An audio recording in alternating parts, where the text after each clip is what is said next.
Como ustedes vieron la clase de miércoles, que hablaron de la hemoglobina. La hemoglobina es una proteína que se caracteriza por tener, ¿verdad?, un grupo prostético que es el grupo hemo,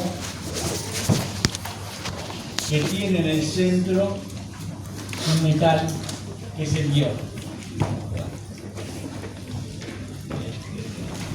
cuya función ustedes vieron es el transporte de oxígeno. Esa es la función fundamental de la hemoglobina. Entonces ahí vemos una de las aplicaciones de por qué necesitamos el hierro. Necesitamos el hierro, el metal, para interaccionar con el oxígeno y poder transportarlo en forma reversible. Eso fue un poco la clase del miércoles, transportarlo en forma reversible y llevarlo a los tejidos. Pero el hierro tiene muchas aplicaciones en la biología, usos, digamos, muy importantes. Acá tenemos otro ejemplo. Acá. Esto es lo que se conoce como centro hierro-azufre. Centro hierro-azufre, que lo vimos en biología celular cuando hablamos de las mitocondrias y la cadena respiratoria mitocondrial, ¿se acuerdan? La cadena respiratoria mitocondrial es una cadena que transporta electrones. A partir de los sustratos que se están oxidando, genera coenzimas reducidas y esas coenzimas dan electrones que terminan en el oxígeno. Hay que transportar esos electrones. Bueno, parte de ese transporte de electrones es a través de estos centros de hierro-azufre. Este es un tipo. Hay varios tipos distintos, donde hay átomos de hierro y átomos de azufre, coordinando, formando un complejo muy importante. Entonces vemos dos aplicaciones del hierro en la biología, pero son múltiples, ¿verdad? Una sería actuando como ligando del oxígeno. Ahí no hay una oxidorreducción, ¿verdad? O sea, el oxígeno se liga a la hemoglobina en forma coordinada, pero el hierro, ¿en qué estado está? Claro, reducido, ¿cuál sería? Ferroso, hierro 2, ¿verdad? Aquí tenemos uno de los estados que vamos a ver es el hierro 2, por ejemplo, en el grupo hemo de la hemoglobina, ¿no? Pero el hierro también puede ser oxidado. ¿A qué cosa? A ferro, claro. Típicamente a hierro 3, ¿verdad? Ahí se pierde un electrón. Se pierde un electrón y se oxida. ¿Y eso ocurre o no ocurre? ¿Siempre está reducido, siempre está oxidado? ¿Qué te parece?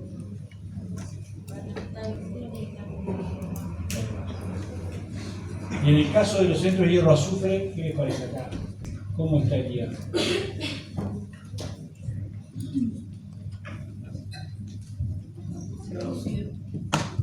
De las dos formas, en realidad. Porque cuando capta un electrón, se reduce y cuando lo cede el electrón se oxida. O sea, muchas reacciones en que participa el hierro hace eso, reacciones de óxido-reducción. Capta un electrón y lo da a otro sustrato o a otro transportador o a otra cosa, ¿verdad? O sea, esa capacidad de óxido, esto es muy importante en la función del hierro en muchas proteínas, ¿verdad? Oxidarse y reducirse. Vimos en la cadena respiratoria, por ejemplo, el citocromo C. El citocromo C de la cadena respiratoria también es parecida a la hemoglobina, tiene un grupo hemo también. Pero el hierro está más bien como hierro 3, está como férrico, ¿verdad? Y el citocromo C, que hace, capta un electrón, se transforma en ferroso y lo cede a la citocromo oxidasa. Y eso lo está haciendo todo el tiempo. Agarra un electrón, lo tira, todo el tiempo reduciéndose, oxidándose, ¿no? El complejo, sería el complejo 3, le pasa un electrón, lo reduce, la citocromo oxidasa capta el electrón, lo oxida. Y así está todo el tiempo yendo por un lado y por otro, llevando un electrón. De a un electrón lo va a hacer, ¿no? Entonces el hierro tiene esas grandes propiedades que son muy buenas para el uso en la biología, ¿no? Y aparte tiene un potencial de oxidorreducción muy amplio. Puede tener un potencial de 1000 volts a menos 500 volts. O sea, todo eso hace de un metal muy útil en la naturaleza, además de ser un metal muy abundante, es el segundo metal más abundante de la Tierra. Entonces la naturaleza ha usado el hierro, lo usa de forma muy importante. Acá hay algunos ejemplos que tenemos de proteínas que tienen hierro. Muchas son hemoproteínas, ¿verdad? O sea, tienen grupos como tienen grupo hemo, pero algunas no tienen grupo hemo, ¿verdad? Acá ven algunas, la hemoglobina, la mioglobina, la ferroqueratasa, estas son muy importantes. Acá vemos en la cadena respiratoria, lo que yo les decía, los centros de hierro-azufre. Los centros de hierro-azufre no es un grupo hemo, son centros, son complejos de hierro y azufre, ¿verdad? El citocromo P450, ven, la tirosina y oxidasa, esas son hemoproteínas que tienen hierro. Son algunas de las proteínas que vemos. También hay enzimas del metabolismo del ADN. Una muy importante es la ribonucleótido reductasa, que reduce los ribonucleótidos. O sea que el hierro está ampliamente utilizado en la biología, y ya sea para hacer reacciones de óxido-reducción, como transporte de electrones, y también como con otras funciones, como coordinar, como veíamos con la hemoglobina, ¿verdad? ¿Y cuál es el contenido de hierro? Estaba en la otra diapositiva, ¿verdad? Nosotros, el ser humano tiene más o menos entre 3 y 5 gramos de hierro. Tenemos ahí lo que dice arriba, ¿no? 3 y 5 gramos de hierro tenemos en nuestro cuerpo, ¿no? En total. Sin embargo, ese hierro, si vemos cómo se distribuye cuantitativamente, la mayor parte se encuentra en una única proteína. De forma increíble. Claro, es una proteína muy importante, ¿no? Que es, ya la ven, la hemoglobina. La hemoglobina circulante lleva casi 2 gramos de hierro. Si tomamos en cuenta lo que está ocurriendo en la médula ósea, que es donde se está sintetizando la hemoglobina, la formación de hemoglobina, casi la mitad del hierro está en la hemoglobina o en los precursores de la hemoglobina, ¿verdad? O sea, es una cantidad enorme de hierro que se lleva ese proceso y tiene que ver con el transporte de oxígeno. Después otras zonas abundantes donde hay hierro, obviamente la mioglobina, que está en el músculo, el sistema este retículo endotelial, los macrófagos tienen otra parte importante de hierro. Eso tiene que ver con el catabolismo de los glóbulos rojos. Vamos a hablar el lunes de eso, cómo se degradan los glóbulos rojos. Ahí también hay una parte importante de hierro.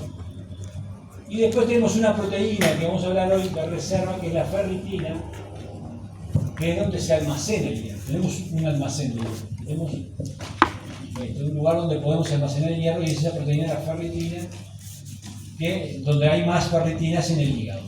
Hay en todos los tejidos hay un poco de ferritina, todos los tejidos tienen ferritina, pero obviamente cuantitativamente casi 1 gramo de ferritina, de hierro está en la ferritina, ¿no? Y sobre todo en el hígado.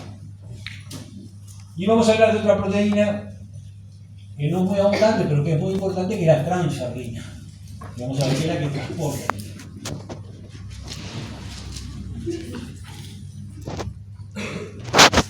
Entonces, ustedes van a ver con los hematólogos, más adelante también en la carrera, que el metabolismo de hierro obviamente está muy relacionado con la anemia, la deficiencia, ya sea por mala alimentación o por pérdida de sangre.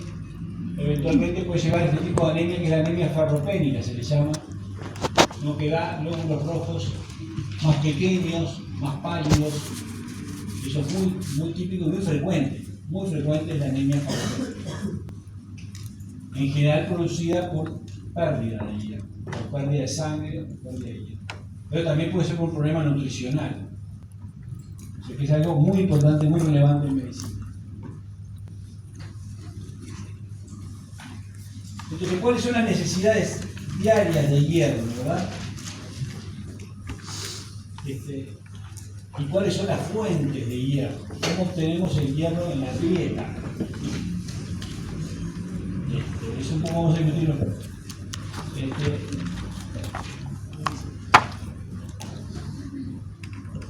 Creo que hay una de las necesidades diarias. Sí. Las necesidades diarias de hierro, ¿verdad? Ahí tenemos una idea. Fíjense, que un hombre adulto o mujeres posmenopáusicas necesitan en la dieta diariamente más o menos 10 miligramos de hierro por día. O sea, una mujer embarazada 30,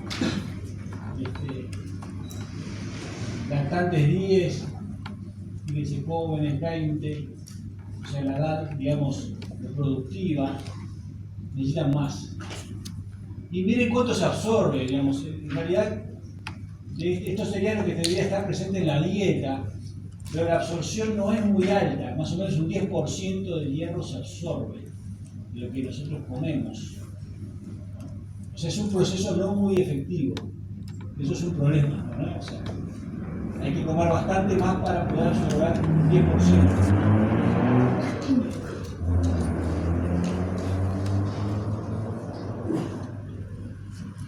¿Y cuáles son las fuentes de hierro entonces de la dieta?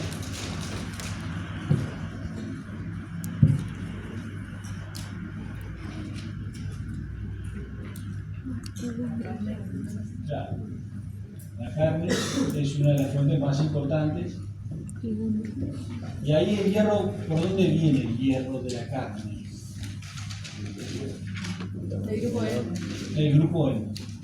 Las hemoproteínas que hay en la carne, ¿verdad? La mioglobina, los citocromos, esas proteínas que son ricas en hierro y otras, todas las proteínas de hierro, obviamente, que son degradadas, todas esas van a aportar hemo. Y el hemo, como dice acá el esquema, ven, el hemo sería esto. Y el hemo, o sea, durante el proceso de digestión-absorción, la proteína es degradada en el estómago, y el grupo hemo se libera, ¿verdad? Se libera de la parte proteica y es absorbido como tal. El grupo hemo entra al enterocito como tal. El grupo hemo, hay algunos transportadores, se plantea el de folato, hay algunos sistemas de transporte que llevan y son muy efectivos. Por eso el hierro es una gran fuente. El hierro hémico, el hierro que viene en los grupos hemo, es porque se absorbe muy bien. Tiene muy buen rendimiento de absorción. Es una muy buena fuente de hierro. ¿Qué otra fuente de hierro tenemos? Sin ser la carne. Las lentejas. ¿La qué? Legumbres vegetales, digamos, en general, claro. También, sí, obviamente los vegetales tienen hierro. ¿Cuál es el problema de ese hierro que viene en los vegetales? Claro. El hierro del grupo hemo también se oxida rápidamente. Acá el hierro del hemo en general, una vez que se sale de la proteína, pero en ese complejo es bastante estable. Claro, tenemos un problema que el hierro, las sales de hierro que aparecen en otras fuentes alimenticias, la mayoría va a ser como férrico, ¿verdad? Va a estar como sales de hierro 3, ¿verdad? Asociada con algún otro compuesto, con aniones y esos compuestos no son muy solubles. El hierro 3 tiende a precipitar y a formar, no es tan soluble, ¿verdad? Sobre todo a pHs altos. A pH menores de 3 sí es bastante soluble y es una de las funciones del estómago. El estómago, digamos, en la digestión-absorción, como tiene un pH más bajo, facilita que esas sales de hierro 3 sean solubles, aparezcan solubles, se despeguen, porque la vegetales está asociada a una cosa, el hierro no está libre, también está asociada a algo, a algún compuesto, ¿verdad? Entonces el pH ácido favorece que el hierro 3 sea más soluble. Pero digamos, por eso no es tan eficiente el sistema de absorción de hierro, porque la mayoría predomina como hierro 3 y no es muy eficiente el sistema de solubilización. ¿Qué sucede con ese hierro 3 para ser absorbido? Eso es lo que muestra el esquema acá. El hierro 3 tiene que ser reducido. Acá mejor, el esquema está mejor acá. El hierro 3 no atraviesa el epitelio, el férrico no atraviesa el epitelio, no hay un transportador que lleve férrico. Necesitamos reducirlo, como se muestra ahí, a hierro 2. Ahí arriba, o sea, tenemos el epitelio intestinal. La mayor parte va a estar como hierro 3, que dijimos, pero el transportador que tenemos, que se llama DMT1, esto quiere decir transportador de metales bivalentes, ¿no? Es un transportador que solo transporta el hierro 2 más, junto con los protones, como está ahí arriba, ¿no? Entra el hierro 2 más un protón. Eso impulsa la entrada de hierro. Pero entonces el hierro 2, el hierro 3 tiene que ser reducido en la luz del intestino a hierro 2. El férrico tiene que ser reducido a ferroso. Y hay una proteína en la membrana del epitelio, que es una ferrirreductasa, que tiene un citocromo B, que está por ahí, donde está acá arriba, que reduce el hierro 3 al hierro 2 y entonces facilita su entrada al enterocito. También eso lo puede ser el ácido ascórbico, ¿se acuerdan? La vitamina C. La vitamina C es un reductor, entonces el ácido ascórbico en la luz intestinal también ayuda a reducir el hierro 3 a ferroso y eso facilita su absorción.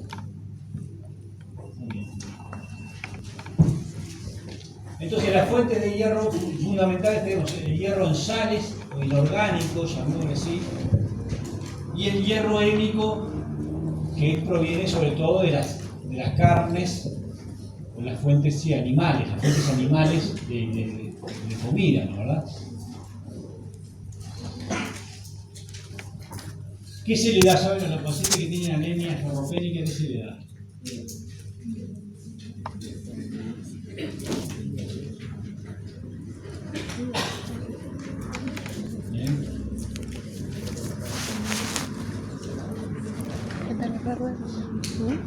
Bueno, sí. En general se le da sulfato ferroso, sulfato férrico. Será el hierro 3. Es una pastilla que son marrones, que tienen un gusto asqueroso, pero que son férricos. Se le da hierro férrico. A dosis muy altas, ¿verdad? O sea que también tiene que pasar a esto. O sea, a los pacientes en general se le da férrico, sales de hierro. Es lo más fácil, lo más barato. Obviamente uno podría hacer una dieta, todo eso, pero para tratarlo de forma aguda se le da sales de hierro. Se venden las pastillas de hierro. Muy bien. Entonces, ¿qué sucede con el hierro una vez que lo absorbemos? ¿Verdad? Como decíamos, nosotros tenemos el balance de hierro, como dijimos, es bastante inefectivo, ¿verdad? O sea, nosotros tenemos que tener una dieta en un hombre de unos 10 miligramos día, ¿no? De hierro. En una mujer unos 20, si una mujer, digamos, en etapa reproductiva, unos 20 miligramos de día. De esos 10 miligramos vamos a absorber más o menos entre 1 y 2 miligramos, ¿verdad? Día. Esa es la cuenta que vamos a hacer, ¿verdad?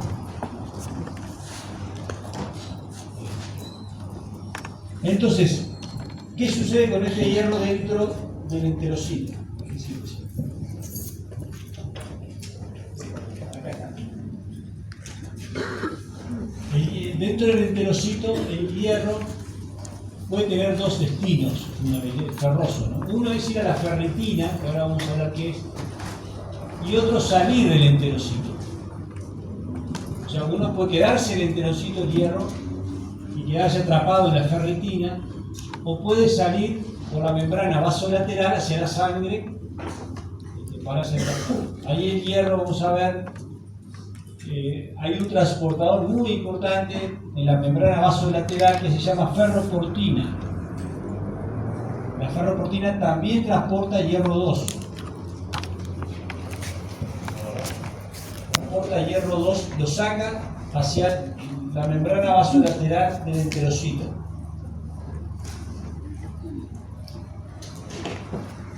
¿Y qué hace con ese hierro 2? Se lo tiene que unir a la transferrina, que es la proteína que lo va a transportar. Pero la transferrina no une hierro 2. La transferrina une hierro 3. Para complicar la vida. Entonces, ese hierro tiene que ser vuelto a oxidar. Va a ser otra vez oxidado a hierro 3. Y ahí se une la transferrina. Forma un complejo con la transferrina. Acá lo hace otra proteína que está ahí escrita, que es la efastina. No sé si por ahí arriba. La efastina en la membrana, acá, oxida el ferroso férrico y permite que el hierro interaccione con la transferrina, que es la que le va a llevar a la médula ósea o hacia el hígado.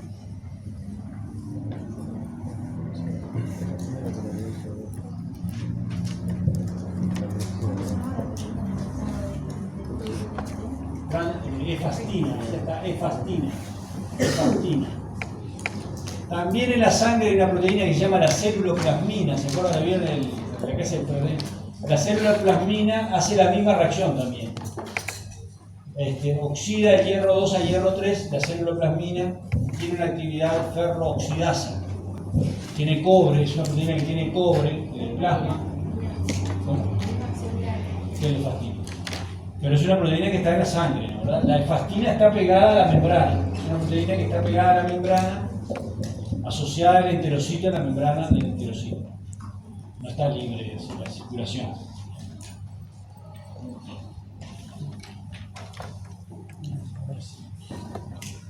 Entonces, ¿cómo vamos a ver algunos detalles de estas proteínas que tienen que ver con el almacenaje y con el transporte del hierro? Cómo se almacena y cómo se transporta.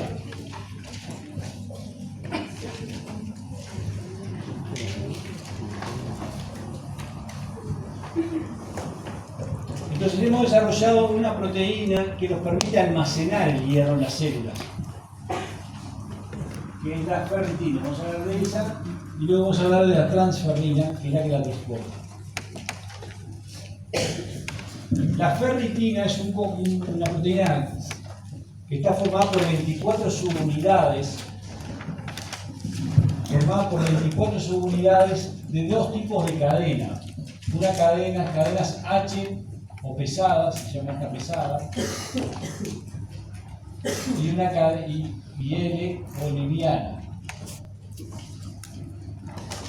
Estas cadenas se combinan, en realidad la diferencia de peso es mínima, una pesa 20 y la otra pesa 19, pero una es más grande que la otra. Pero no es que sean muy diferentes las cadenas livianas y pesadas. Esas cadenas se van a combinar para formar como una especie de esfera, de pelotita, donde se va a depositar el hierro, que genera una cavidad, genera realmente una cavidad, como está el esquema acá, ¿verdad? Estas son todas las subunidades y generan toda una cavidad acá adentro donde el hierro se almacena.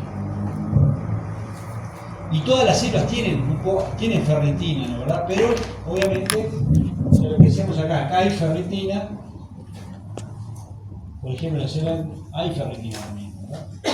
En la célula del enterocito. Pero obviamente la mayor parte de la ferritina está en el hígado. Y llega a almacenar, como decíamos hoy, hasta 1 gramo de hierro total. 1 gramo de hierro está almacenado en la ferritina. Entonces, estas 24 subunidades forman esta especie de cajita, de pelota, y ahí adentro es donde se va a depositar el hierro. Y el hierro se va a depositar como una sal, como férrico. Entonces lo va a captar el hierro, que decíamos acá se genera el hierro 2, ¿no? ¿Verdad? Sobre todo se absorbe, por ejemplo en el enterocito se absorbe el hierro 2. Eso del hierro 2 para ser almacenado tiene que transformarse en hierro 3. Y la cadena H de la ferritina tiene esa actividad ferrooxidasa. es una actividad que tiene, oxida el hierro 2 al hierro 3, y esa reacción, que es una reacción compleja, lo hace reaccionar con oxígeno y con agua, y forma como una especie de cristales. Se forman como una especie de cristales de hierro dentro de la ferritina. Y llega a almacenar hasta más o menos hasta 4000, como máximo 4000, 4500 átomos de hierro por molécula, ¿no? Cada molécula. Por molécula. Hasta 4000 átomos de hierro se almacenan adentro de una sola molécula, ¿no? Es un almacén muy importante.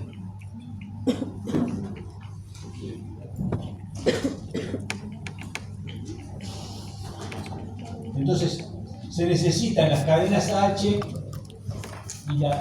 para poder hacer esa actividad ferrooxidasa y poder ir almacenando el hierro dentro de la ferritina, y se carga de hierro y queda ahí.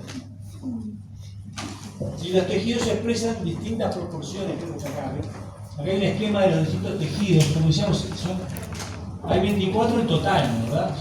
24 cadenas, hay distintas combinaciones de cadenas. Acá en blanco están las cadenas livianas y en azul están las cadenas pesadas. Si uno analiza, ve un poquito, por ejemplo, el hígado, que es un tejido que predomina sobre todo las livianas. Las cadenas livianas y tiene pocas cadenas pesadas. Eso aparentemente tiene que ver un poco con la función de la ferritina en el hígado, que es más de almacenamiento permanente. Aparentemente se plantea que esa proporción de cadenas pesadas livianas tiene que ver con eso, que en el hígado más bien almacena el hierro por mucho tiempo. En cambio, en el cerebro, en el corazón, predominan más las cadenas H. O sea que tiene que ver un poco con la vida media de las proteínas y cómo se almacena. Entonces, ¿por qué es importante almacenar el hierro dentro de la ferritina? Porque la ferritina además cumple como almacén de hierro y también actúa como antioxidante, porque el hierro libre, eso estaba más adelante, el hierro libre tiene un lado negativo, que es esto, ¿verdad? Nosotros en la evolución, ustedes saben, los organismos en la Tierra, el oxígeno apareció después que la vida en la Tierra. O sea, los primeros organismos de la Tierra fueron anaeróbicos, no había oxígeno, o no había en cantidades suficientes. En el mar, digamos, los primeros organismos surgieron, hacían todo su metabolismo anaeróbico y obviamente se incorporaron el hierro, que era un metal muy abundante, lo incorporaron rápidamente para las funciones metabólicas de lo que estamos hablando, ¿no? Y después, cuando surgió las algas que hacían fotosíntesis y fue más efectiva, eso empezó a generar oxígeno en la atmósfera. Y ahí los organismos nos desarrollamos a utilizar oxígeno como aceptor de electrones para la cadena respiratoria. Eso fue una gran ventaja evolutiva porque permitió generar mucho más ATP, ¿verdad? Pero generó un lado negativo, que son estas reacciones de oxidación. El oxígeno puede reaccionar con estos metales generando radicales libres como el hidroxilo. Eso sería el lado negativo del átomo de hierro. El átomo de hierro, en estas reacciones que se llaman reacciones de Fenton, el hierro reacciona con el superóxido, con el peróxido y genera este radical hidroxilo que reacciona muy rápido con aminoácidos, con bases del ADN, con los lípidos, oxidándolos y destruyéndolos, ¿verdad? Entonces, y de hecho hemos generado sistemas antioxidantes para prevenir esto. Tenemos sistemas para defendernos de estos radicales libres. Esto está en la base también del desarrollo del metabolismo aeróbico. Durante la evolución los organismos empezaron de ser anaeróbicos a ser aeróbicos y eso generó estos otros problemas. Entonces, la ferritina cumple esa función también de atrapar el hierro y no dejar hierro libre, ¿verdad? Porque el hierro, sobre todo el hierro 2, pero también el hierro 3 puede empezar a hacer esas reacciones de Fenton y oxidar las macromoléculas de la célula. Obviamente que se supone que el hierro libre es prácticamente muy bajita la concentración, no hay hierro libre, siempre está unido a alguna cosa. Los metales libres en la célula no van a estar, ya sea cosas de bajo peso molecular o generalmente a proteínas.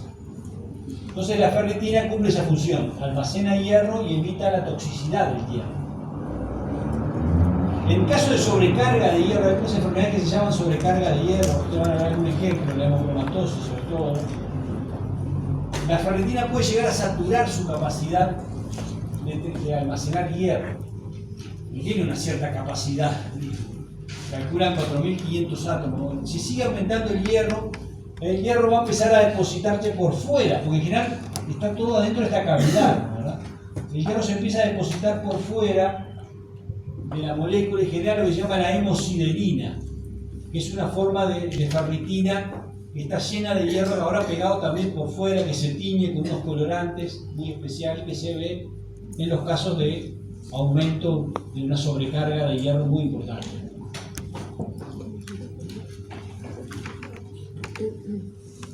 ¿Cómo libera la ferritina el hierro? Porque por un lado vimos que se almacena como férrico, ¿no? ¿Verdad? Se almacena, ¿cómo libera? ¿Cómo hace lo otro lo recibe? La idea es que la ferritina es un almacén y que lo podemos utilizar ese hierro cuando lo necesitamos. No está muy claro, pero la idea predominante es que la ferritina, para liberar ese hierro, se degrada. Lo que ocurre con la ferritina es que se empieza a destruir.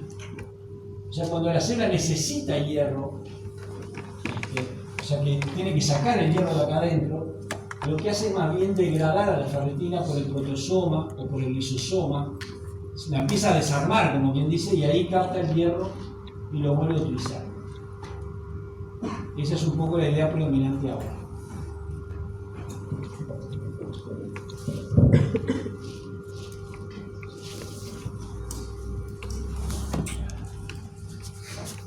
¿Cómo transportamos el hierro? La otra proteína clave es el transporte del hierro. O sea, vimos el hierro, digamos, atraviesa el endotelio, el enterocito, en la sangre va a formar férrico y va a interaccionar con esta proteína que es la transferrina, que es un pool muy pequeño de hierro pero muy dinámico, es el pool más dinámico de todo el organismo, ¿no? Porque la transferrina está continuamente llevando el hierro para todos lados. La transferrina es una proteína plasmática que se sintetiza en el hígado. Acá tenemos la estructura terciaria, ¿no? Tridimensional, y que tiene dos sitios de unión de hierro. Y une, como decíamos, hierro férrico, ¿no? Une ferroso. Une férrico, une con determinados residuos asparticos, tirosinas, y también necesita en ese complejo bicarbonato. ¿Sí? Usa bicarbonato y forma un complejo con el átomo de hierro 3 más bicarbonato, CO2, y ahí se forma una especie de... y tiene una altísima afinidad por el hierro. Y obviamente la transferrina puede llevar de 1 o 2 átomos de hierro, ¿no? Se habla de la holotransferrina cuando está cargada totalmente de hierro.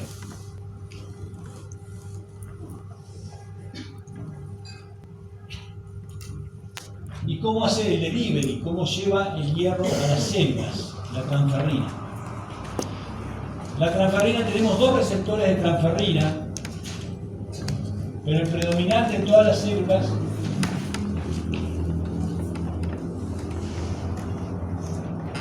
es el receptor de transferrina 1.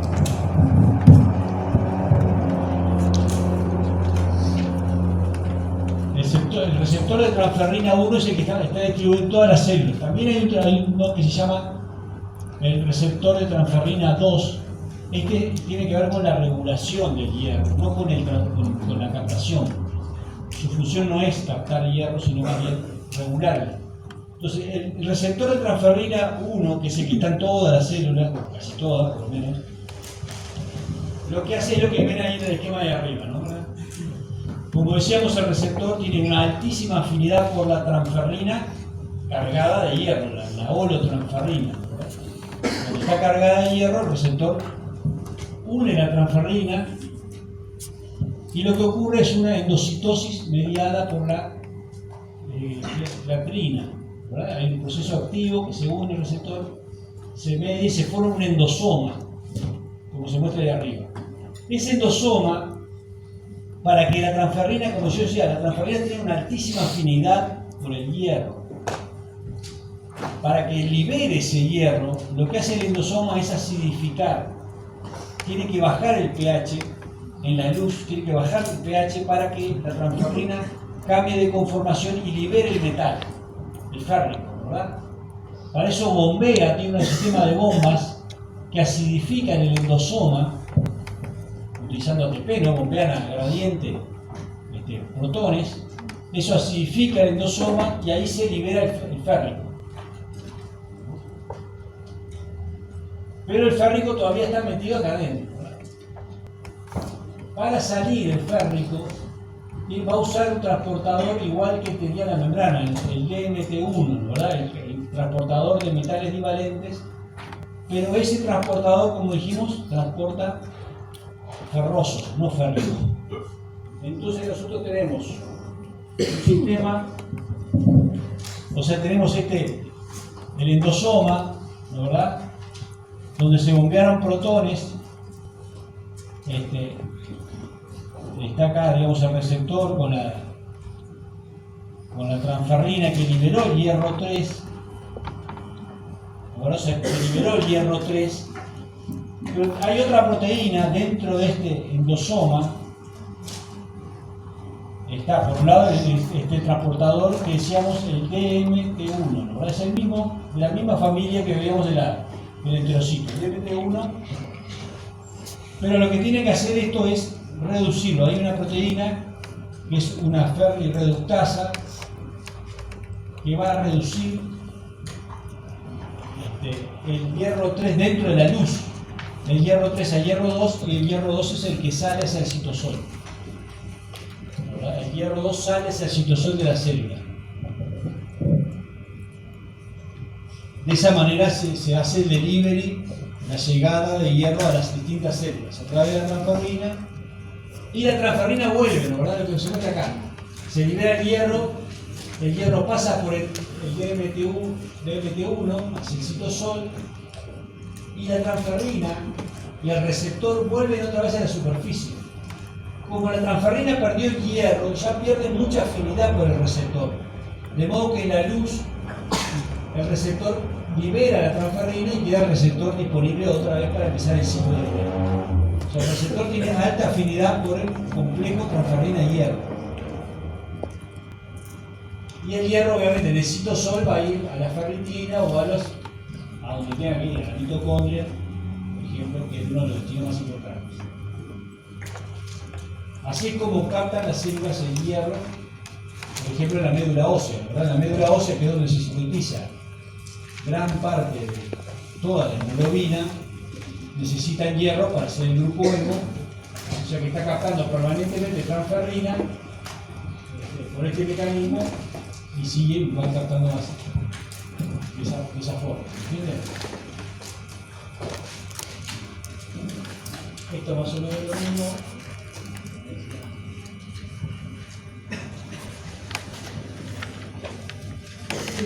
¿Cómo es el estado, digamos, cómo se evalúa? Ustedes lo van a analizar más con los hematólogos, esto, la gente del hospital, el metabolismo del hierro, simplemente como ejemplo esto, ¿no? Nosotros, habitualmente en el hemograma normal no se pide el metabolismo del hierro, o sea, no se mide. En un hemograma normal se mide la cantidad de glóbulos rojos, los volúmenes de los glóbulos rojos, la cantidad de plaquetas, los glóbulos blancos, etc.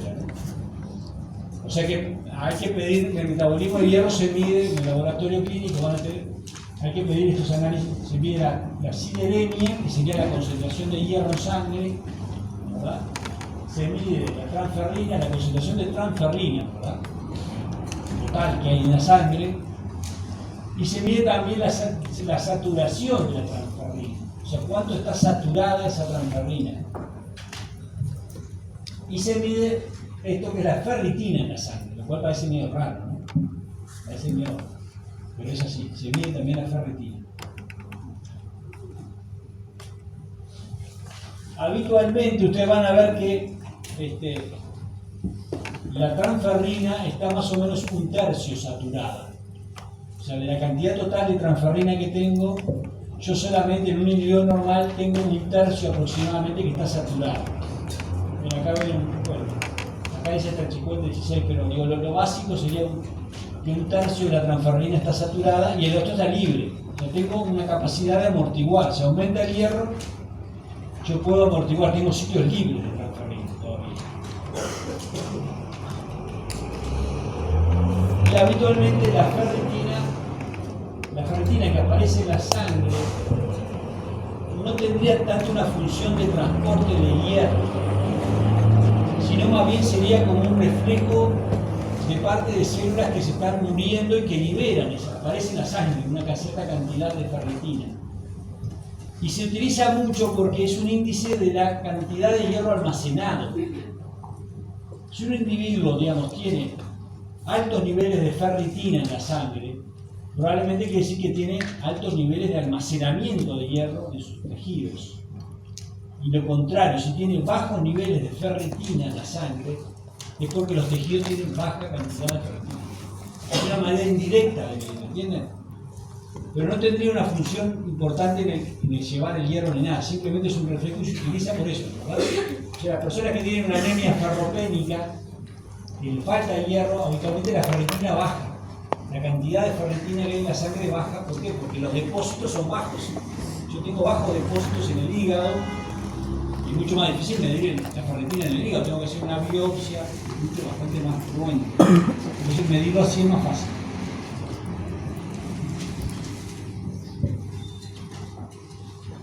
Y lo contrario, por ejemplo, la hemocromatosis sería una sobrecarga de hierro. Son enfermedades genéticas donde el individuo se sobrecarga de hierro. Siempre absorbe mucho hierro, está totalmente sobrecargado. Acá la ferritina es alta. ¿Por qué? Porque los depósitos son altos y parte de esas aparece en la sangre. Todo lo contrario. Y la hemocromatosis lo considera hierro. Claro. Ahí va, aparece. Eso hay que hacerle una biopsia, ¿no? Eso no se ve en la sangre. Tenés que hacer una biopsia, se ve la médula ósea. Se puede ver en la médula ósea la hemosiderina. Y obviamente en el hígado, si se hace una biopsia hepática, se puede ver. Hay que hacer tinciones, pero se puede ver.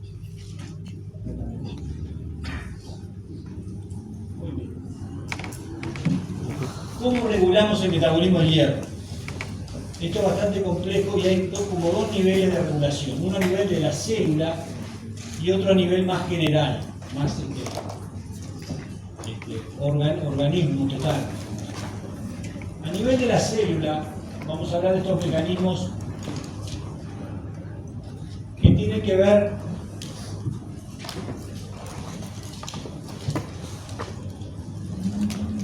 con una secuencia que se encontraron en los ARN mensajeros de algunas proteínas, que son estas secuencias que ustedes ven ahí. Estas secuencias se denominan elementos de respuesta al hierro o IRE. De eso viene de Iron Responsive Element, ¿verdad? Elementos que responden al hierro. Esos elementos están en el ARN mensajero, como se muestra ahí, son secuencias nucleotídicas. ¿Se acuerdan? ¿No? El ARN mensajero tiene una parte que no se traduce. ¿Se acuerdan? El ARN mensajero tiene en general el extremo 5'. Es más largo el ARN mensajero que el que va a traducirse. Eso es obvio, ¿no? Porque tiene que unirse al ribosoma, tiene todo el CAP, todo ese asunto. Bueno, estas proteínas tienen en la secuencia no traducida, supongamos que acá hay un gen, ¿verdad? Acá está el extremo 3'. En una parte de la secuencia donde no se traduce, acá está la proteína, ¿no? El mensaje, digamos, el código que va a dar lugar a la proteína. En una secuencia, tiene una secuencia definida que está ahí señalizada, que se llama IRE. Esa secuencia se le llama IRE porque es conservada, incluso. Son conservados los residuos que forman parte de esa secuencia. Y forman este tipo de estructura. Forman como una horquilla, porque interaccionan las bases del ARN mensajero entre sí, forman una horquilla tridimensional. Esas secuencias IRE van a ser reconocidas por proteínas que de alguna manera están sensando el nivel de hierro de la célula. Esas secuencias son reconocidas específicamente por unas proteínas que se van a unir a ellas, a esas secuencias, que se llaman IRP. Ahí están ahí arriba, IRP. En inglés se llama IRP, que quiere decir, en español sería proteínas de respuesta al hierro, o regulatorias del hierro, que es Iron Regulatory Protein, ¿no? Que regulan el hierro. O sea, estas proteínas van a reconocer esos IRE en el mensajero y se van a unir a ellos. Tiene un sitio que se va a unir, como se muestra acá. Acá ven. Esta sería la proteína reconoce ese sitio y se une y se pega a ese sitio, a esa secuencia que forma esta especie de horquilla, el mensajero. Y vamos a ver que hay dos IRP. Está la 1 y está la 2. La proteína 1 y la proteína 2 en el citosol de la célula. Bueno, esto es lo que yo decía. El IRE puede estar en dos lugares. Uno es en la región 5', o sea, antes de que empiecen los codones de la síntesis proteica. Esto sería en la región 5', pero también puede estar en la región 3', después en la región no traducida, pero después, al final, como acá, ¿no? Acá ven los IRE, incluso hay varios, acá hay varios. En general, en la región 3' hay varias secuencias parecidas que forman estas horquillas, y en la región 5' en general hay uno solo, o sea, hay una cierta diferencia ahí. ¿Se entiende esto? Como yo decía, ¿no? En la región 5' en general es 1, y en la región 3', en la región hay varios de estos. Son homólogos, entre sí son homólogos, de hecho, no es que tienen secuencias homólogas, pero están ubicados en distintos sitios, o en 5' o están en 3', como acá.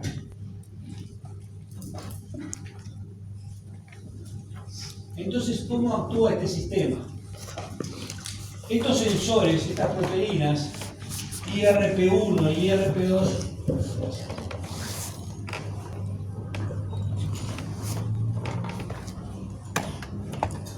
van a censar la cantidad de hierro que hay en el citosol. Veamos primero la IRP1, que era más fácil de entender. La IRP1, que fue la primera que se descubrió, la IRP1, esta es la proteína, ¿no? La proteína que regula esta secuencia. Esta IRP1 es una proteína que tiene dos funciones. Es IRP1 o es la aconitasa citosólica, la enzima aconitasa citosólica. ¿Se acuerdan qué era la aconitasa? Exacto. ¿Qué hace la aconitasa habitualmente? ¿Qué reacción cataliza en el ciclo de Krebs? Citrato a isocitrato. Hace la isomerización de citrato a isocitrato. Es una acción reversible. Digamos, después que se forma el citrato, sería la segunda reacción del ciclo de Krebs.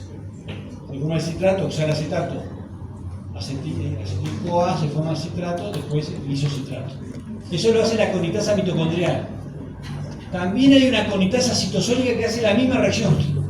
Hace exactamente la misma reacción y son homólogas. Hacen la misma reacción. Pero la aconitasa citosólica, y al igual que la aconitasa mitocondrial, esta enzima se caracteriza por tener un centro hierro-azufre. ¿Se acuerdan que yo les hablé de los centros hierro-azufre?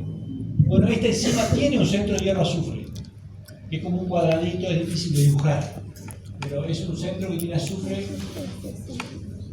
Es más complejo que esto, ¿no? Tiene un cuadrado, no es plano, es un cuadrado que tiene hierro y azufre. Ese centro hierro-azufre, para funcionar como aconitasa, tiene que estar armado, porque ahí es el sitio activo.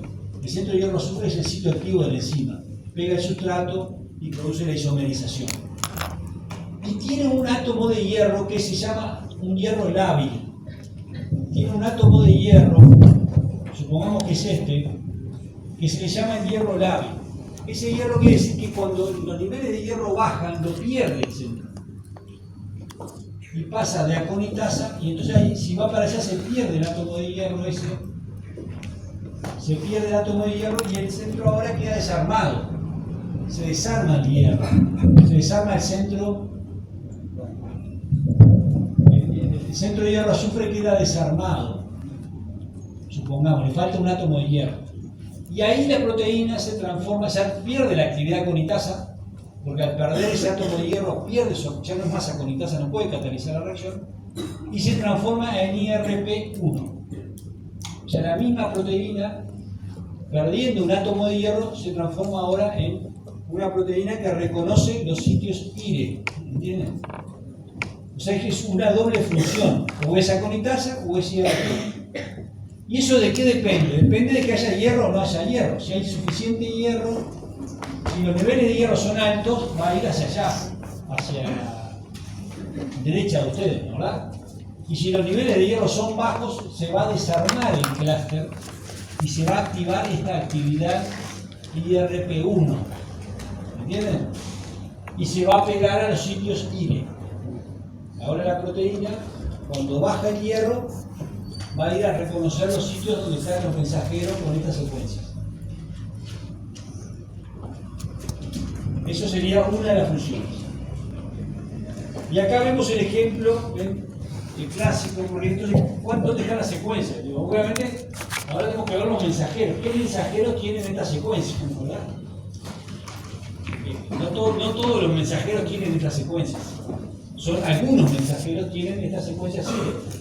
Acá está el ejemplo más clásico que van a ver en todos los libros, que es el de la ferritina, creo que es esta la ferritina, y esta es la transferrina, el receptor de transferrina. Fíjense dónde tiene el receptor de la ferritina, estas son las cadenas H y L. O sea, estamos hablando de mensajeros, ¿verdad? Que codifica para las cadenas H o para las cadenas L de la ferritina. O sea, esos mensajeros se van a traducir en una proteína y esa proteína va a formar la ferritina. Esos mensajeros tienen, por ejemplo, en el extremo 5' estas secuencias. Mire. ¿Qué pasa? Cuando baja el nivel de hierro, se activa la IRP y entonces ahora se pega acá. ¿Y qué es lo que hace al estar acá en el extremo 5'? ¿Qué les parece? Bloquea la síntesis proteica. Porque ahí se va a pegar el ribosoma. El ribosoma se pega al extremo 5', reconoce las secuencias hasta el inicio de la traducción y empieza a hacer la traducción. Como está esa proteína ahí metida, no deja que empiece la traducción, o sea que bloquea la traducción.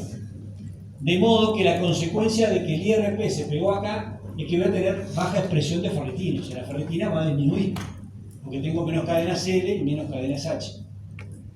Estoy regulando entonces la traducción. No la transcripción, sino la traducción del gen. ¿Qué pasa? Lo contrario ocurre con el receptor de la transferrina. Fíjense que eso que ocurre es que tiene la secuencia IRE en el extremo 3'. Son secuencias similares, pero en vez de estar en el 5' está del otro lado, está al final del mensajero. ¿Qué es lo que sucede? Esta misma proteína ahora acá se va a pegar a este sitio, al sitio 5', donde están esas secuencias específicas, y acá el efecto es todo lo contrario. El mensajero se estabiliza, no impide la traducción, sino que al estabilizar el mensajero aumenta la traducción porque no se degradan. Los mensajeros tienden a tener una vida media muy corta, son degradados muy rápidamente en la célula. Entonces, al interaccionar acá la proteína, aumenta la cantidad de receptor de transferrina. Tengo más receptor de transferrina. Entonces, la misma proteína tiene dos roles. Uno, bajar la cantidad de ferritina y aumentar la cantidad de receptor de transferrina. ¿Se entiende eso? Y tiene sentido, porque si yo bajo el nivel de hierro, ¿qué quiero? Usar lo que tengo en el almacenamiento, o sea, no almacenar más hierro, más bien dejar que salga, tener menos ferritina y aumentar la entrada de hierro. ¿Cómo aumento la entrada de hierro? Aumentando los receptores de transferrina. Si aumento los receptores de transferrina, tengo más captación de hierro del medio, ¿verdad? Esa es un poco la lógica del sistema. Y acá ven un poco los ejemplos de algunas de las proteínas que tienen estos elementos IRI, ¿no? Todo está determinado por estas secuencias que están en el mensajero, ¿verdad? En la parte no traducción. Voy a verles algunos ejemplos, que algunas no están relacionadas directamente con el metabolismo del hierro, pero con otros procesos, ¿no? Fíjense, tenemos en el extremo 5', tenemos esta proteína, la ferroportina, que ya hablamos, que es la que saca el hierro de la célula. Tenemos la ferritina, claramente que la almacena. Y tenemos dos proteínas que en principio parecería que no tienen nada que ver, que son la ala-sintasa, que vamos a hablar el lunes. La ala-sintasa es la que sintetiza el grupo hemo. Tiene que ver con la síntesis del grupo hemo. Y la aconitasa mitocondrial, que tiene que ver con el ciclo de Krebs, con la velocidad del ciclo de Krebs. Y después tenemos estos dos que tienen el extremo 3', que son el DMT1, ¿se acuerdan del DMT1? Es el transportador de metales divalentes, y el receptor de transferrina, que es el que capta la transferrina de la sangre, ¿verdad? Entonces estos van a aumentar, acá si baja el hierro, ¿no? Estos aumentan y todos estos van a tender a bajar. La proteína, ¿no? Acá aumenta la traducción y acá disminuye la traducción. Y la función es lo que yo decía, el impacto, con eso un poco el impacto del hierro sobre otras funciones tiene que ver. Acá vemos el impacto de los niveles de hierro, por un lado afectando su propio metabolismo, intentando captar más hierro o menos hierro, y a la vez también impacta sobre otras cosas, como por ejemplo el ciclo de Krebs. Va a impactar sobre la velocidad del ciclo de Krebs, va a impactar sobre la síntesis de hemoglobina, de hemo, la síntesis de hemo. O sea, el hierro va a tener que ver con algo que es lógico, ¿verdad? Porque la persona que tiene menos hierro va a tener menos hemoglobina. Bueno, hay un mecanismo como directamente los niveles de hierro afectan la síntesis de hemoglobina de hemo, ¿no? Acá lo vemos. No veo nada. Bueno, tiene que ver con el almacenamiento, ¿no? ¿Qué pasa con la IRP2?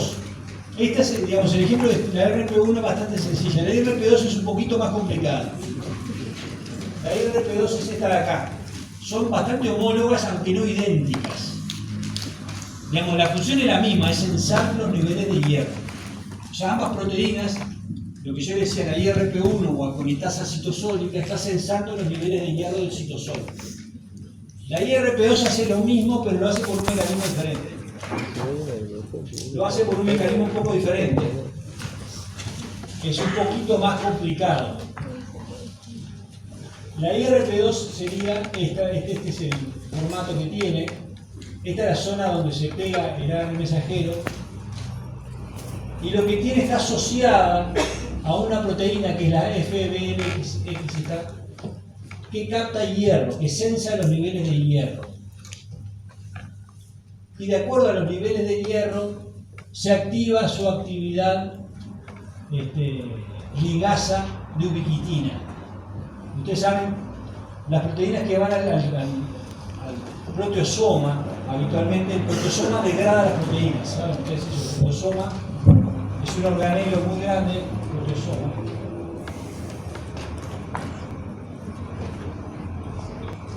Es como una especie de barril que degrada las proteínas. Entonces, las proteínas, para ser marcadas al proteosoma, uno de los mecanismos más importantes es su ubiquitinación. Eso. Para eso usan ubiquitina, y hay una ubiquitina ligasa, hay una ligasa que une la ubiquitina. La ubiquitina es una pequeña proteína chiquita que se va uniendo y que forma cadenas de ubiquitina. Acá está la ligasa. Una vez que la proteína está llena de ubiquitina, que forma como una gran cadenita de ubiquitinas, va a ir al proteosoma y se va a degradar. Así la célula marca, esta proteína tiene que ser degradada. Yo la ubiquitino Eso lo hacen las ligasas estas, es un proceso que gasta energía y la mando al protosoma y la degrada. ¿Qué sucede? En este caso, en esta situación, este sensor, una vez que tiene mucho hierro, tiene su actividad ligasa, ubiquitina ligasa, la llena de ubiquitina y la manda al protosoma y la degrada, lo que se muestra acá. Es degradada rápidamente. De modo que ya no está. Si el hierro baja, si empieza a bajar los niveles de hierro, esta proteína no activa su actividad ligasa y se estabiliza. La IRP2 queda totalmente estabilizada y actúa como ligando de los IRE. ¿Entienden?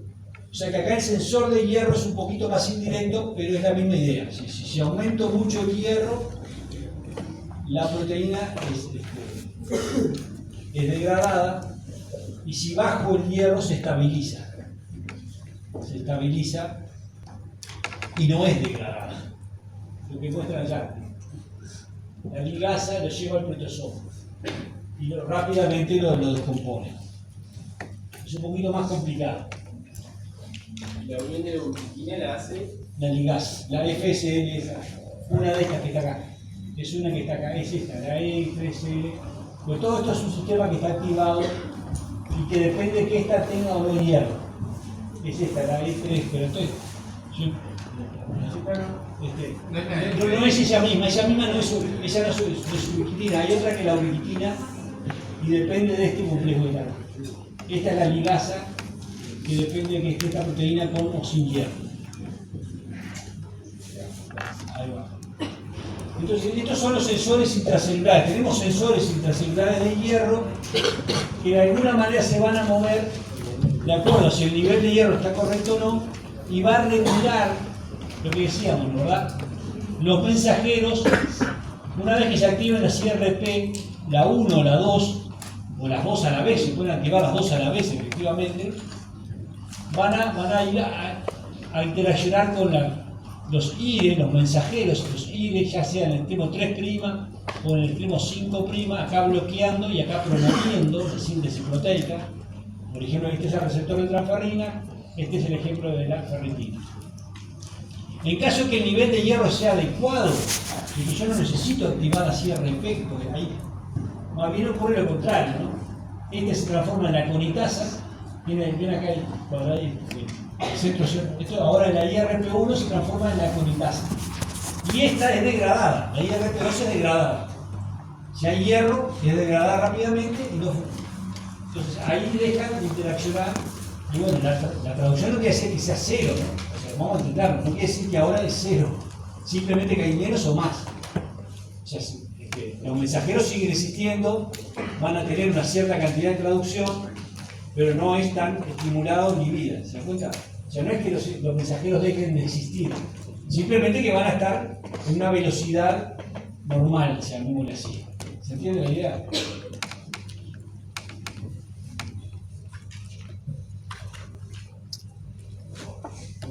Entonces esa era un poco la regulación que tiene cada célula. Cada célula tiene como un mecanismo que le permite de alguna manera regular en cierta medida la expresión de estas proteínas vinculadas al metabolismo del hierro y otras relacionadas, ¿verdad? Hay un mecanismo entonces más general que vamos a hablar ahora que tiene que ver con una hormona que produce el hígado y que involucra un montón de proteínas que a veces lo hace un poco complejo, que es la epsidina.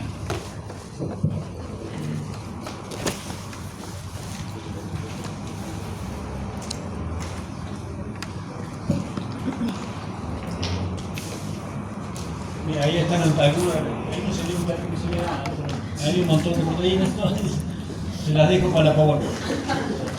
Yo tampoco puedo leer nada. Entonces, este es un mecanismo más general que en realidad tiene que ver un poco con lo que hace el hígado como sensor del hierro. Ahora se hace el hígado entero como órgano, llamémoslo así. El hígado de alguna manera está sensando la cantidad de hierro que le está llegando. Y entonces ahí regula el tráfico de ese hierro. Y lo hace a través de esta hormona, llamémosla hormona, que es la epsidina. La epsidina tiene 25 aminoácidos, viene de un precursor mayor, se sintetiza en el hígado. y genera este péptido de 25 aminoácidos que tiene puente de sulfuro, ven, tiene puente de sulfuro,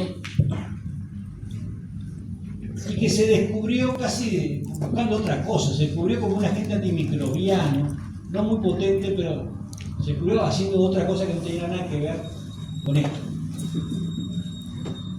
¿Qué sucede si yo inyecto a un ratón, por ejemplo, este experimento de lindo, le inyecto epsidina, ¿verdad? Cuando empezaron a ver la epsidina, agarraron y le inyectaron a un ratón. Si yo le inyecto al ratón epsidina, acá está el nivel de hierro, ¿no? Fíjese, le inyectan, rápidamente cae el hierro en sangre, ¿no? Es la, digamos, la concentración de hierro en sangre, sobre todo va a estar asociada a la transferrina, obviamente, ¿no? O sea, rápidamente cae la concentración de hierro, se mantiene así varios tiempo hasta que después se recupera. O sea, la epsidina actúa bajando los niveles de sangre de hierro, no, los niveles de hierro de sangre. Entonces baja los niveles de hierro. ¿Cómo lo hace la epsidina? Van a tener un seminario, supongo que alguno de ustedes lo va a presentar, el 14, que es sobre el mecanismo de acción de la epsidina, ¿verdad? La epsidina lo que hace, este péptido, es interaccionar con la ferroportina, que como dijimos es el único transportador que saca el hierro dentro de la célula, ¿verdad? La ferroportina está en la membrana vasolateral acá y está en el macrófago, también en la membrana del macrófago. Entonces la epsidina lo que hace, este péptido interacciona con la ferroportina y produce su degradación intracelular, hace que la propia célula termine degradando la ferroportina. Ya sea un macrófago, acá hay un macrófago por ejemplo, o una célula del retículo endotelial, sistema retículo endotelial, o una célula del epitelio intestinal. De esa manera, no es que impida la entrada, acá no impide la entrada de hierro, ¿verdad? La epsidina no impide que el hierro entre a la célula del enterocito. Lo que no deja es que salga. O sea, el hierro entra, pero no puede salir. ¿Se entiende lo que pasa? Porque al sacar la cantidad de ferroportina va a entrar mucho menos ahora el hierro a la sangre. Y en el caso del macrófago, estas células, ¿qué están haciendo? Estas células son las encargadas de degradar la hemoglobina. La hemoglobina, como ustedes vamos a ver el lunes, es continuamente degradada y el hierro tiene un valor muy importante, va a ser reciclado. Ese hierro tiene que ser reciclado necesariamente. Entonces esta célula se está fagocitando la hemoglobina, luego tiene que volver el hierro a la médula ósea para hacer nueva hemoglobina. Bueno, si yo le doy epsidina, este macrófago no va a poder sacar mucho hierro. O sea, sí hace la fagocitosis, pero no puede eliminar ese hierro. ¿Entiendes? O sea que para un reciclaje de hierro. Bueno, este es el mecanismo, como lo que yo les planteaba. La epsidina se une a estos transportadores, la ferroportina. Estos se endocitan, hay todo un mecanismo, se endocitan y son degradados dentro de la célula. O sea que tengo menos transportador en la cara vasolateral o en el macrófago. Entonces, ¿cómo se funciona esto en un organismo entero, ¿no? Este esquema, digamos. Este esquema, ¿cómo hace? La idea es que el hígado está sensando los niveles de hierro. El hierro, ¿qué regula la epsidina? ¿Quién regula la epsidina? Eso sería la pregunta. ¿Quién regula la epsidina? Se aumentan los niveles de hierro en el hígado.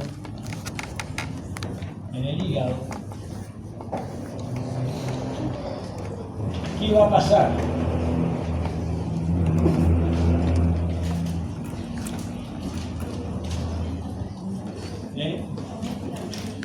Claro, el propio hepatocito va a empezar a producir mayor cantidad de epsidina. ¿Verdad? ¿Cuál es el efecto entonces de eso?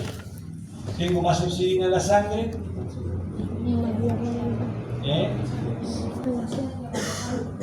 Claro, la epsidina, ¿qué va a hacer? Disminuye la salida de hierro. Ahí está, la epsidina va a actuar tanto en el epitelio intestinal como en los macrófagos, bajando la concentración de ferroportina. Va a bajar la concentración en la membrana, estamos hablando de la membrana, no la sangre, no baja, o sea, el efecto es bajar la cantidad de ferroportina que hay en los enterocitos, en los ahí. Entonces, ¿qué va a pasar con los niveles de hierro? ¿Qué es lo que uno esperaría acá? Disminuye. Deberían disminuir, ¿verdad? La absorción de hierro, el reciclaje debería ir bajando. Una pregunta. Eso es un poco la lógica de este sistema. Sí. ¿Puede ser que le meta la ferroportina al lisosoma? Aquí pues. La ferroportina, o sea, cuando hay epsilina, mete la... Ah, sí, la vegada de los lisosomas, sí. Eso lo van a ver en el seminario del 14. Entonces, que sería un poco lo que yo les decía acá, en este esquema de acá, ¿no? Si hay una sobrecarga de hierro muy grande, el hepatocito detecta esa sobrecarga de hierro y empieza a producir grandes cantidades de epsidina. Porque muestra el esquema. Grandes cantidades de epsidina que empiezan a bloquear ya sea la entrada de hierro en la membrana vasolateral, porque degrada la ferroportina, entra menos hierro, así como la salida por los macrófagos que están consumiendo hemoglobina. O sea que sale menos hierro. Hay menos hierro circulante. La idea es, obviamente, que haya menos reciclaje de hierro, ¿verdad? Que haya menos captación de hierro en la sangre, porque hay mucho hierro, hay demasiado hierro, ¿verdad? Presente. En el caso contrario sería cuando hay una baja concentración de hierro, el hígado detecta esa baja concentración de hierro y hace lo contrario, simplemente produce muy poca epsidina, nada de epsidina, produce muy poca epsidina, quiere decir que las células tienen mucha ferroportina, ya sea los macrófagos como las células del epitelio intestinal, y mayor cantidad de hierro va a ser absorbido, va a ser reciclado, y la idea es que responder a eso con mayor captación de hierro, ¿verdad? Los tejidos necesitan hierro, en este caso necesitan hierro, van a intentar captar más hierro. ¿Se entiende? Y de hecho esto se coordina bastante bien, porque si lo miramos con los receptores de transferrina, por ejemplo, acá también está este esquema, porque habíamos visto los IRP, cuando baja el hierro, aumenta la cantidad de receptores de transferrina, ¿verdad? O sea, la célula también responde y aumenta la cantidad de DMT también. Todo eso más o menos cierra bastante bien. O sea, también el sistema IRP1 y IRP2 también funciona acá, a nivel local, a nivel de cada célula. Y más o menos se coordina bastante bien en este caso, ¿verdad? ¿Se entiende esta idea?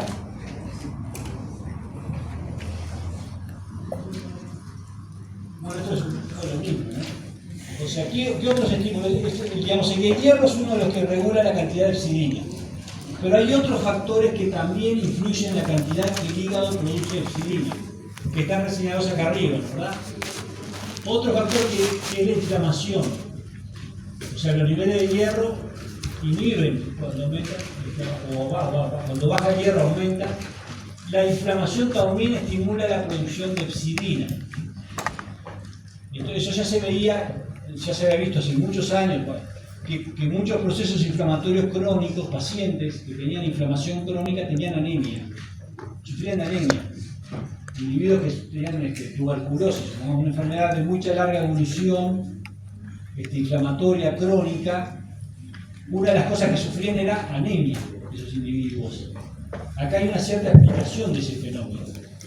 Los procesos inflamatorios terminan estimulando la producción de epsidina por el hígado y terminan bajando la captación de hierro. Y otros que inhiben la producción obviamente de epsidina, sobre todo, por ejemplo, la eritropoiesis, la hipoxia, ¿verdad? La eritropoiesis es lógico, o sea, si yo necesito estimular la médula ósea para producir glóbulos rojos, hay un mecanismo que hace que la médula ósea le diga al hígado que baje la producción de epsidina, porque yo necesito captar más hierro para hacer más eritropoiesis. Y la hipoxia lo mismo, la hipoxia también está regulando la cantidad de epsidina porque está diciendo que los tejidos no están bien oxigenados. Necesito más hemoglobina, necesito más tenor de oxígeno, y hay una respuesta que hace que también produzca menos epsidina para intentar captar más hierro y producir más glóbulos rojos, más hemoglobina. O sea, en eso es bastante coherentes. ¿Cómo hace el hepatocito? Ahí empieza lo más complicado. ¿Cómo hace el hepatocito para sensar eso? Ahí hay varios mecanismos bastante complicados. Vamos a ver un pequeño...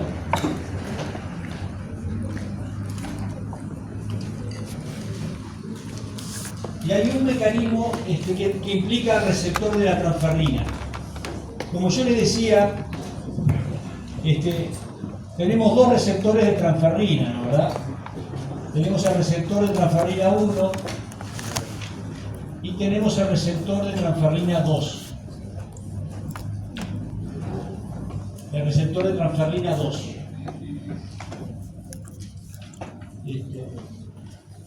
El 1 es el que está distribuido en todas las células. Es el, digamos, el que aparece en todos los tipos celulares. El 2 está sobre todo en el hígado y en algunas células de la médula ósea. Y el receptor 1, como yo les dije hoy, tiene una altísima afinidad por la transferrina saturada de hierro, ¿no? Se llama la holotransferrina. La transferrina, la verdad, que tiene 2 átomos de hierro. Pues, ¿verdad? Esta holotransferrina totalmente saturada tiene mucha afinidad con este receptor. Tiene mucha afinidad con ese receptor. En cambio, el receptor de transferrina 2 tiene una bastante baja afinidad. Y de hecho se piensa que su función no es captar hierro, no tiene una función de incorporar hierro a la célula, ¿verdad? Tiene una afinidad mucho más baja que esta.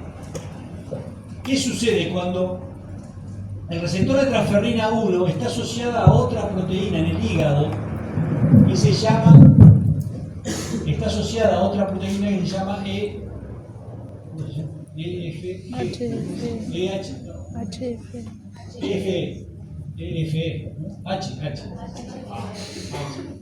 HFE, esa proteína. Cuando la transferrina se une a su receptor, desplaza, porque la HFE, esa proteína HFE, está como bloqueando el receptor. Pero una vez que viene la transferrina saturada, lo desplaza, lo mueve y esta proteína se desplaza y se mueve. Se desplaza la HFE y empieza a interaccionar con el receptor 2, que también tiene cierta afinidad por esa receptor.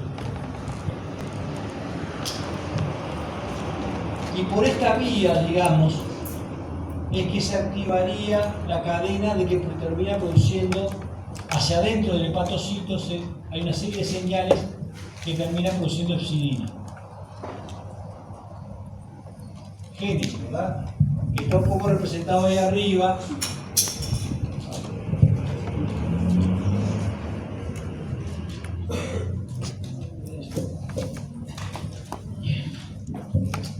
Ahí hay una serie de segundos mensajeros. Una serie de segundos mensajeros. O sea, la idea acá es que se desplaza HFE, se une a la transferrina, al receptor de transferrina 2, y este inicia una señal que va por esta vía, es SMAD4, que termina yendo al núcleo y estimula el gen de la epsidina para producir epsidina. Digamos que eso lo haría naturalmente, se produciría cierta cantidad de epsidina diariamente, ¿no? Obviamente, si empieza a aumentar mucho la saturación de transferrina, si esto es muy alto, si la cantidad de transferrina con hierro es muy alto, esto tiende a estimularse más y se produce más epsidina, y sería como una especie de sensor de la cantidad de transferrina que hay en la sangre saturada con hierro, ¿verdad? Y se produciría más epsidina. Ese sería un mecanismo que se plantea.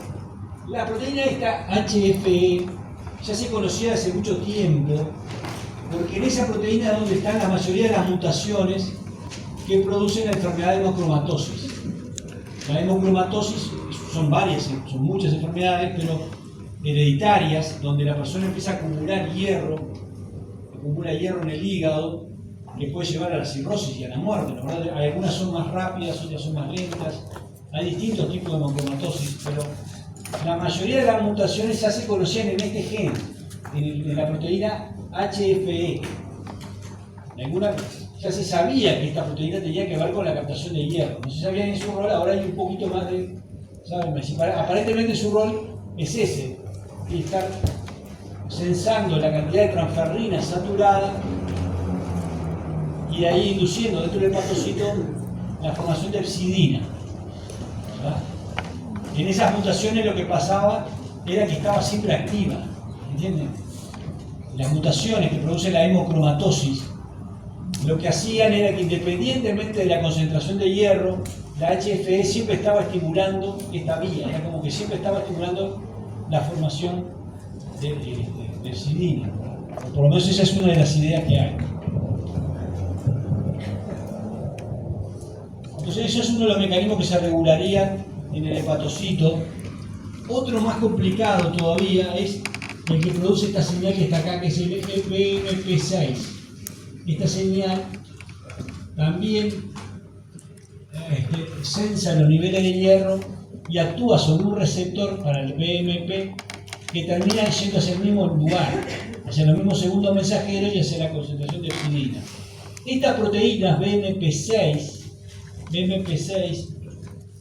se producen en el hígado, pero por las células de los sinusoides hepáticos. Acá, las células de los sinusoides hepáticos, estas células serían los sensores del hierro, sensan el hierro, esos sinusoides hepáticos, y cuando hay mucho hierro, empiezan a producir estas proteínas BMP2 y BMP6 que viajan hacia el hepatocito que está muy al lado, termina estimulando esta vía y termina formando la producción estimulando la producción de hepsidina. O sea que son dos rutas como medias superpuestas haciendo algo parecido. O sea, bastante complejo el asunto.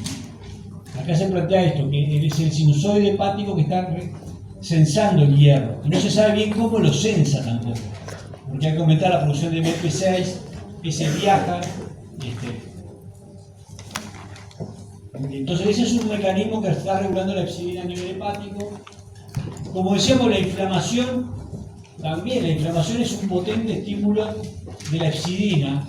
La inflamación, por ejemplo, se sabe bien la interleuquina 6, ustedes lo van a ver, la interleuquina 6 se produce durante los procesos inflamatorios, lo mismo la interleuquina 1, que vamos a estudiar ahora un poquito más adelante, lo van a estudiar ustedes.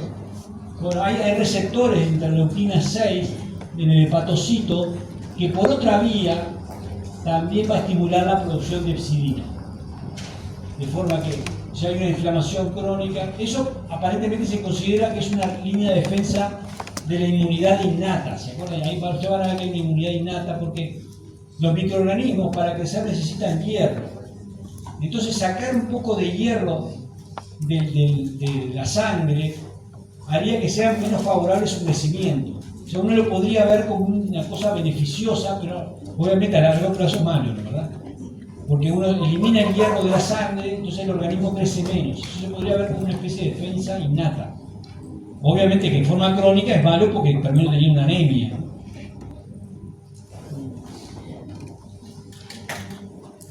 Y bueno, lo que yo decía, y hay otros procesos como la hipoxia hace lo mismo, el aumento de electropoiesis, todos esos son inhibidores de la producción de hepsidina, y lo que yo decía, la interleuquina 6, la sobrecarga de hierro más bien van a estimular la producción de hepsidina y van a llevar en definitiva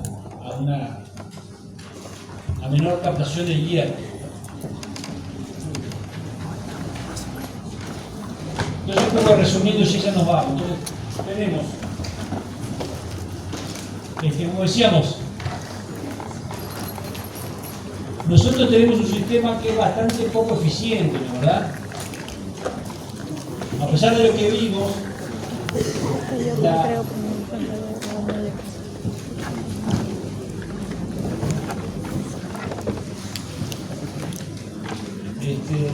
a pesar de todo lo que vimos, la cuenta del almacenero es bastante mala en este caso, ¿verdad? O sea, nosotros tenemos una ingesta, supongamos, de unos 10 a 20 miligramos de hierro por día. Vamos a incorporar entre 1 y 2 miligramos, ¿verdad? Eso por el tubo digestivo, ¿no? A través de este mecanismo. A través de este mecanismo, el hierro, ya sea porque viene como grupo hemo o porque viene como sales de hierro, va a entrar o como grupo hemo, donde va a ser degradado por la hemoxigenasa. ¿Se acuerdan? La hemoxigenasa degrada el grupo hemo a biliverdina y libera el hierro, o por el MP1 va a entrar como hierro 2. Ese hierro 2 va a salir, va a ser llevado por la transferrina, sobre todo al hígado o a la médula ósea, que es donde se va a producir la hemoglobina.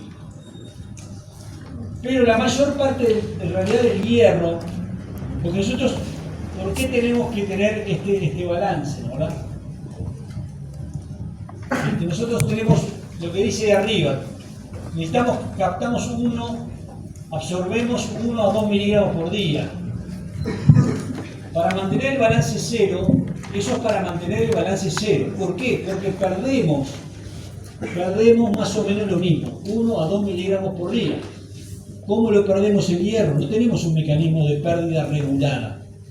El hierro se pierde por descamación celular, esencialmente, por la piel, por el tubo digestivo, células que se descaman, los propios enterocitos. Esos enterocitos terminan perdiéndose hacia las heces y se llevan el hierro. La ferritina que tenían termina siendo perdida, ¿entienden?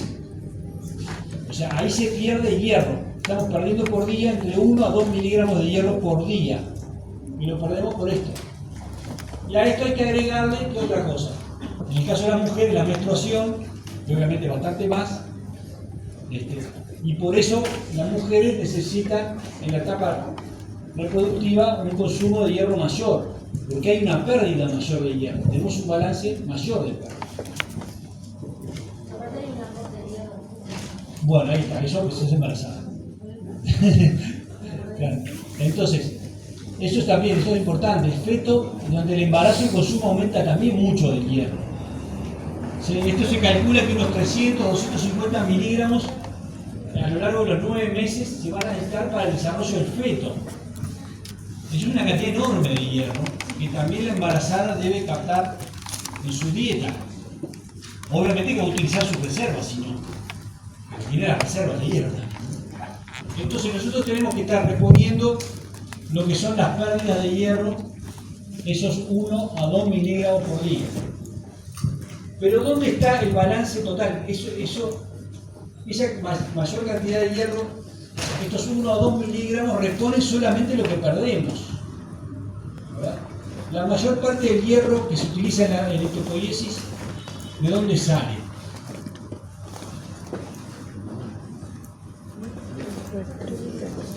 Del reciclaje, exactamente.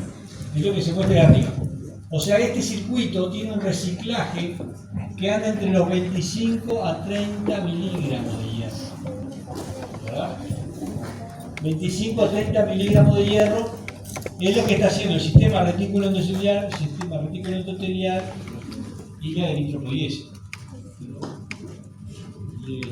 ¿Verdad? O sea, esto simplemente repone lo que yo perdí. La mayor parte está siendo reciclado permanentemente, ¿no? ¿Se da cuenta? Ahora, ¿qué pasa si yo empiezo a perder más hierro? ¿Qué es lo que sucede con mucha frecuencia? Si yo en vez de 1 a 2 miligramos pierdo 5 miligramos por día.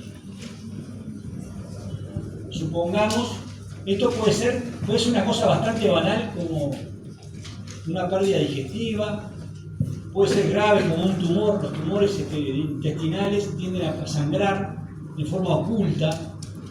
Muchos tumores de colon sangran en forma muy oculta y terminan haciendo una pérdida. O puede ser las menstruaciones, mujeres que tengan menstruaciones muy abundantes, que también pasa, menstruaciones muy abundantes, entonces en vez de perder 2, pierden 5, 10 miligramos. ¿Qué sucede ahí? ¿Qué les parece?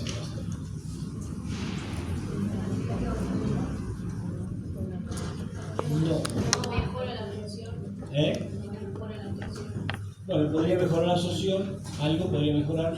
Ya vimos que es bastante ineficiente esto, ¿no? O sea, podría mejorar un poco, estoy de acuerdo. Podría mejorarse un poco acá, estoy de acuerdo. Pero antes de la anemia, ¿qué va a pasar? Aumenta el reciclaje. No te oí. Aumenta el reciclaje. El reciclaje Ustedes reservas. Exactamente, lo que dice el compañero, las reservas. Tenemos las reservas. ¿Qué es la reserva? La retina. La ferritina. Tenemos la ferritina. Tenemos 1 gramo aproximadamente de hierro en la ferritina. Entonces, ¿qué es lo que va a hacer? La ferritina se va a empezar a degradar y se va a empezar a consumir. Y probablemente no haya anemia inmediatamente, por más que yo estoy perdiendo 5, porque todavía tengo la ferritina que me está aportando, pensando que esto sea más o menos lo mismo, constante, ¿no? ¿Verdad? Que esto, supongamos que esto más o menos se mantenga constante, esto no se va a afectar en principio. ¿Por qué? Porque la ferritina va a empezar a aportar más hierro y ustedes pueden calcular varios meses, podemos estar en un balance negativo. ¿Se cuenta? Claro, vamos a estar consumiendo, la diferencia, estamos consumiendo la ferritina, que vamos a ir depletando la ferritina que está en el hígado, la vamos a ir depletando. Y en algún momento, cuando ya no haya más, van a empezar a aparecer los síntomas de la anemia, ¿no? ¿Verdad? Ese es un poco el balance de lo que yo voy a mostrar.